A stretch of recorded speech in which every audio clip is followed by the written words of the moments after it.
What's going on, baseball fans? How are we doing? So in this week's classic team review, I'm going to be taking a look back at the 2016 Chicago Cubs. This was a truly historic team in the last century. They were facing a 108-year championship drought, and I'm going to talk about it in under 10 minutes. Let's get to it. For us to be able to talk about the 2016 Chicago Cubs, we have to rewind back to 2011 when the Cubs hired Red Sox general manager Theo Epstein to be their president of baseball operations. Theo Epstein was leaving the Red Sox at the time after a complete collapse of the season in 2011, so this paved the way for him to take the job with the Chicago Cubs. During this rebuild, Theo Epstein brought in a lot of players. We saw him acquire Anthony Rizzo from the Padres. We saw him draft Albert Amora in the first round of the 2012 MLB draft. We saw him sign Jorge Soler as an international free agent. We saw him acquire Kyle Hendricks from the Texas Rangers. We saw them acquire Jake Arrieta and Pedro Strop from the Baltimore Orioles. He drafted Kris Bryant with the second overall pick in the 2013 MLB draft. And we also saw him acquire Addison Russell from the A's in a big trade that involved Jason Hamill and Jeff Samardzija. But the cherry on top of players that were acquired was Jon Lester, who was signed to a 6-year, $155 million contract in 2014. But they also brought in Joe Maddon to be their manager that year. 2015 was when the Chicago Cubs really came back to relevancy. They finished with a record of 97-65. They had the 12th best offense. They had the best defense. They had the best starting pitching staff, and they were 5th in relief pitching. Jake Arrieta won the Cy Young that year, and Kris Bryant won Rookie of the Year. Surprisingly enough, a record of 97-65 was only enough to earn them a spot in the wild card game against the Pittsburgh Pirates, which they did win, and then they went on to beat the St. Louis Cardinals in the division series, but they fell to the Mets in a 4-game sweep in the National League Championship Series. Moving on to the 2016 offseason, we saw Theo Epstein continue to make a flurry of moves. With Dan Haren retiring, he went on to sign John Lackey, who was on the St. Louis Cardinals in 2015. He finished with a 13-10 record, a 2.77 ERA, and a 3.57 FIP. He also traded Starlin Castro to the Yankees for Adam Warren, who had a good season out of the bullpen for them. He had a 3.29 ERA and a 3.59 FIP in 2015. He also signed Ben Zobrist to a 4-year, $56 million deal, but that was not the biggest deal that he went on to make that offseason, as he signed Jason Heyward to an 8-year, $184 million deal. He was also able to re-sign Dexter Fowler during spring training after an offseason of negotiations between the Cubs and the Baltimore Orioles. Dexter Fowler ended up returning to the Chicago Cubs during spring training and surprised everyone on the field when he re-signed. Let's move on to the 2016 season. There were a lot of key moments during this season. They won the opener 9-0. Jake Arrieta threw a no-hitter. They had the Mother's Day walk-off in which they played a 13-inning game against the Brewers. They used 5 infielders at one point to get out of a bases-loaded no-out jam in the 12th inning. They even used every reliever, and even Trevor Cahill had an at-bat in this game. Wilson Contreras homered in his first major league at-bat.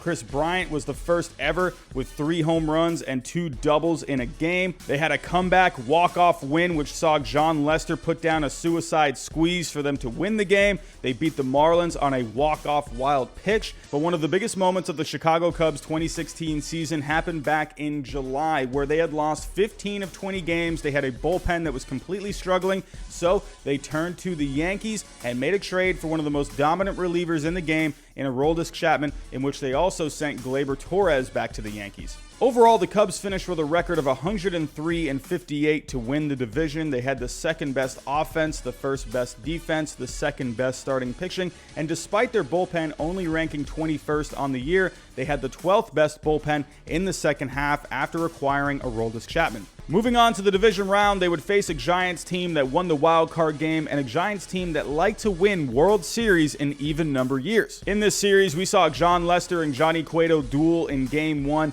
while Javier Baez's home run was enough to be the difference, giving the Cubs a 1-0 lead in the series. In Game 2, we saw Kyle Hendricks, Kris Bryant, and Ben Zobrist taking care of business to give them a 2-0 lead. And we also saw relief pitcher Travis Wood hit a home run for the Cubs as well. In Game 3, the Giants were able to stay alive despite a Jake Arrieta 3-run home run off of Madison Bumgarner, but the Cubs eventually closed it out in 4 games. Moving on to the championship round, we saw the Cubs take on the Dodgers that won the National League West, with guys like Clayton Kershaw and Corey Seager having very good seasons. After going back and forth in games 1 through 4, which saw the series tied at 2, Jon Lester and Kyle Hendricks dominated in games 6 and 7 to carry the Cubs to their first World Series championship since 1945. Javier Baez and Jon Lester were the co-NLCS MVPs. This brings us to the World Series, in which the Cubs would face a Cleveland Indians team going to the World Series for the first time since 1997, but the Indians were also facing a championship drought of their own, not winning a World Series since 1948. In Game 1, Corey Kluber dominated and Roberto Perez had 2 home runs to give the Indians a 1-0 lead in the series. In Game 2, the Cubs bounced back behind a solid outing from Jake Arrieta. In Games 3 and 4, the Indians won both games to take a 3-1 series lead. Only 5 teams at that point had overcome 3-1 deficits, and the last to do it was the Kansas City Royals in 1985. In Game 5, the Cubs had a big 4th inning and a great outing from Jon Lester to give them the win and to stay alive. In Game 6, the Cubs blew the Indians out behind an Addison Russell grand slam to force a Game 7. This ended up being one of the greatest Game 7s of all time. In the beginning, the Cubs jumped out to a 5-1 lead behind a leadoff home run from Dexter Fowler. That home run was the first Game 7 leadoff homer in World Series history. Cleveland, though, battled back in the 5th inning to make it 5-3,